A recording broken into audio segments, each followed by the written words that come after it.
Welcome back, everyone. So this week we're changing it up a little bit. I know I usually talk about a common question that I get, but I want to really talk about today how a cohabitation agreement works, and specifically how it works for me. I get a lot of questions as a divorce and premarital mediator of, do you implement what you learned in your everyday life? And the reality is that I do. So I think this is a great example of how it really helped me and how it can help you in your relationship. Let it be a cohabitation agreement or a prenuptial or premarital agreement. So to give some context, if you haven't watched my other videos, a cohabitation agreement is a contract between individuals that are living together because they don't have another established legal relationship like a marriage. So imagine kind of a contract that you would have had in college with maybe your roommates. Who's going to do the dishes? Who's going to pay for these expenses? Those sorts of things, but even more specific to your relationship when you're just living together with your significant other rather than married. The next step beyond that is what's called a prenuptial or premarital agreement, which is an agreement between you and your to-be spouse before you get married, implementing really kind of some foundational elements for your relationship, but also establishing what would happen if you two were to separate in the future. So before I ever graduated law school, fell in love with family law, or really decided to mediate family and premarital cases, my husband and I, boyfriend at the time, had been dating for a few years and decided to move in together. It was a very exciting, but also some conflict-ridden situation. We really enjoyed getting to move in together, but there are also all these situations like, for example, my husband hates the way I fold towels. Why, I don't know. He says it's like origami. And me personally can't stand the fact that he thinks that Amazon boxes should be basically a obstacle course when you get in your house. So he just piles all the Amazon boxes right inside the foyer and then just dodges around them to get in the house instead of opening them or getting rid of the boxes. Again, those little intricacies that you have to deal with when you're moving in with someone.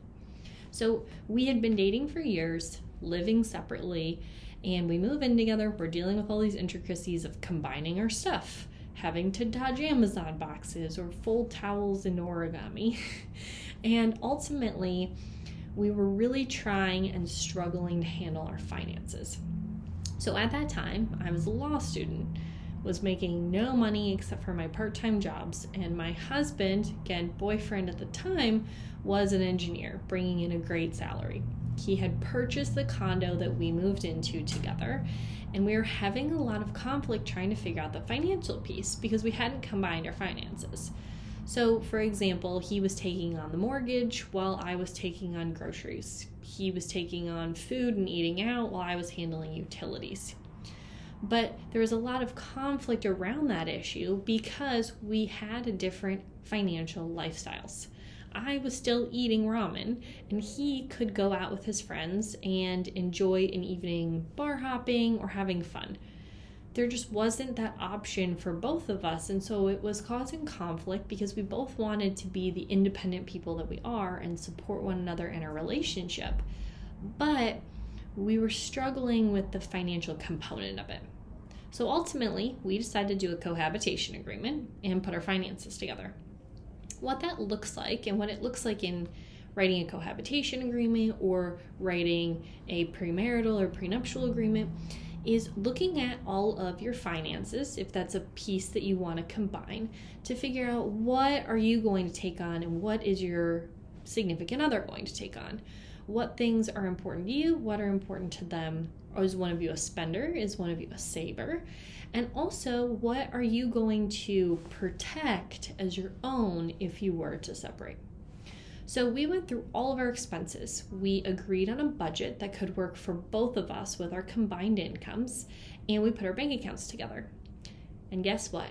I was worth a whole 11% of our relationship. As someone who's very independent, who's constantly working and finding new things to do, it was very hard to find out that I was worth 11% of the relationship financially. Now, I was contributing in so many other ways. Let that be, helping make food, or helping clean our space, or taking him to appointments or anything, all of those pieces that you're contributing to in a relationship. You're also contributing in the love, affection that you're providing during that relationship. But from a financial perspective, it was 11%. Now, for some people that might feel scary, but for me, it actually really felt empowering to know what we were going to do. Our cohabitation agreement spelled out what we would each walk away with if we were to break up, including all of our property that we owned. It also dictated what percentage of the bank account. So for example, 11% would be mine of whatever was in the bank account at that time. It talked about how we would handle debts, how we would handle expenses. So to this day, my husband and I still have a rule. If an expense is over a specific amount, we just run it by the other person. It's not saying the other person has to veto it or say yes, but it's just bringing it up so that we're on the same page. We also have built out a monthly budget, so we knew exactly what we were aiming for as our expenses and what were expected of one another. In addition to that, it really helped us set a foundation of looking at our finances into the future. Now, did we ever have to use the cohabitation agreement? No. We ultimately got married 2 years later, and we've been together for over a decade. But the thing is that cohabitation agreement really provided security for both of us. For example, he was the one that was going to be paying for everything related to his condo. That made sense because if we separated, I wasn't going to get any benefit out of that condo. He was the one that had that property in his name and was going to get to keep it. With that being said, it really did set this foundational element for how to handle our finances into the future. To this day, I know it might sound extreme, but we have a quarterly review of our finances. We have a budget every single year, and annually we sit down, we come up with what are our goals for the next year and what are our financial budgets for the next year. What do we want to spend money on? How much do we want to spend on it? Looking back on what we've already spent in the past. It's really set up a really great structure for our relationship because we've been able to accomplish the goals that we want to while being respectful and honest to the other person and also knowing what we have. We are a team and we look at our finances together. It's not saying that you have to be the finance person or that you have to handle the finances. Plenty of couples, one person handles the finances over the other. But it really helped us sit down and set those expectations. We even talked about how I fold towels and how he doesn't empty Amazon boxes. Again, those might seem insignificant, but they really create a good way of communicating with your significant other. Let that be whether you live together or you're getting married or you're already married. It's all key communication skills and financial skills that are going to help benefit you into the future. So it's just something to consider. We still have our cohabitation agreement sitting in our important documents folder, so we can look back and see that it really was a helpful activity for us to complete. With Couple Solutions Center, my firm, we offer premarital and cohabitation mediation, where basically we help you sit down and go over all the issues that you need to discuss. Let that be coming up with a contract, a prenuptial agreement, or just simply having the conversation so you can set the expectations and a good foundation for your future in your relationship. So I hope that story was insightful, and I will see you next week.